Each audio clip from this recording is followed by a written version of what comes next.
Good morning, everyone, and welcome to day 5 of my Veganuary journey or experience. Hope you've had a good week yourselves and that January's got off to a good start. Be interested to know how many people are viewing this video and as a result of wanting to look at plant-based diet or moving towards a plant-based diet. Be interested to see if anybody's actually watching this video for that purposes or just out of interest to see what my experience is. As I mentioned yesterday, I was hoping to do a little bit more research in a couple of areas, so I'm going to probably keep this video fairly short because I've got a bit more research to do. But one of the things I wanted to talk about was the amount of salt in ready meals. So I mentioned that we'd had a really nice chicken Kiev replacement thing from M&S the other day, and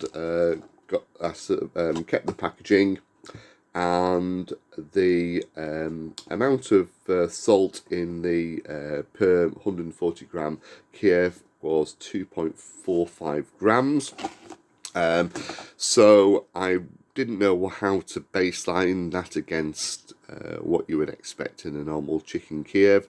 So I went to the BBC website and had a look at their recipes for meals, and it looks like there is salt. Their recipe doesn't actually include any salt being added to the recipe, so it looks like any salt that's in there is probably coming from maybe the Parmesan cheese that they have in there. But it was quite a bit less. It was only about 1 gram per portion. So the M&S meal is twice that. But actually you don't know whether they're adding salt deliberately to improve the flavour in some way, or it's just something to do with salt in some of the ingredients. So it's difficult to know. So I'm going to try and have a look at that.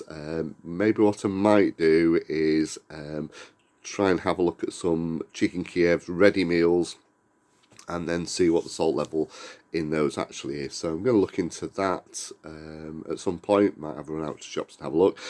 We did have tried another ready meal from M&S yesterday, and I have to say we weren't desperately impressed. It was fish fingers and chips. So the fish fingers were effectively made from tofu.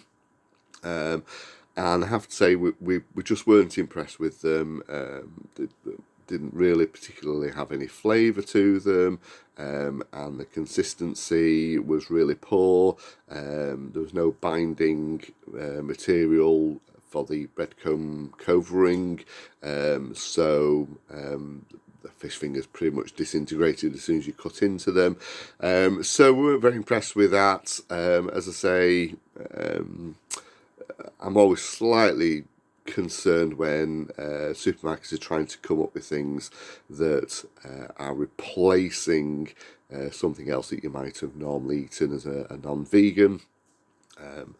Some things work better than others. To say the Kievs were very good, but yeah, not very impressed with the fish fingers. Chips were fine, but hey, you can't get chips wrong, really, can you? So yeah, we don't think we're going to be buying that again. As I mentioned, Aldi have launched a whole load of products as well for Veganuary. There is actually a new Aldi store opening up near where we live, so we may try and combine a visit to that and have a look at some of their ready meals. I also mentioned that I was going to have a look into blood tests. So I've done some research on that, and there does seem to be quite a price variance, and I've also been told that Lloyd's Pharmacy actually you can do a walk-in blood test, so you can basically go in and they will will take your blood test and obviously send it off to be analysed. So I'm guessing if you were really keen to get your blood test done sooner rather than later, that would be quicker rather than having to order a kit online and wait for it to arrive in the post, etc., etc. So that might be of interest to people.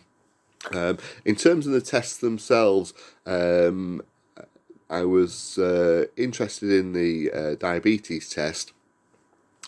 So this is looking, I think, at blood sugar levels, and it's to do with the sugar that gets attached to hemoglobin, which is the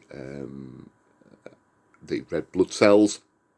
And what it did actually say was that the problem with that test, it's good as a snapshot, so it's good if you just want to know, where's my blood sugar levels at the moment. But because of the fact that your red blood cells take 2 to 3 months before they get renewed, then it's not very good. In my case, where I'm wanting to take a test at the beginning of the month and then test it at the end, it may not necessarily show any difference because the red blood cells are still hanging around potentially with a higher level of blood sugar.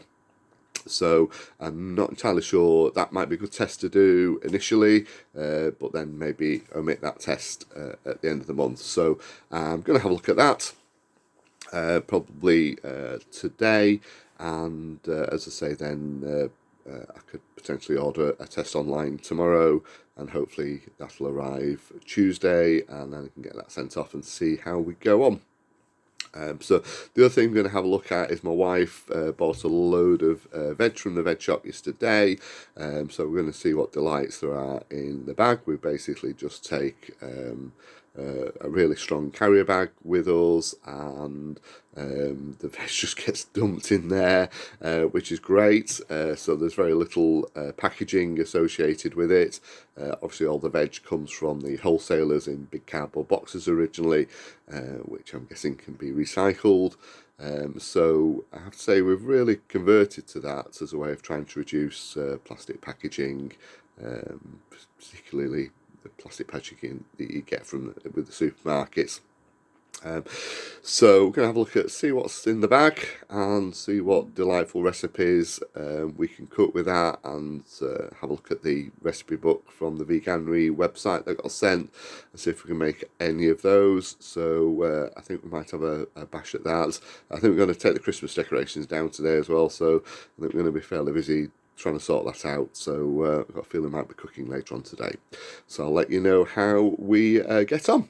And I'll speak to you tomorrow and hopefully have a little bit more news on those other subjects. Okay, take care, bye.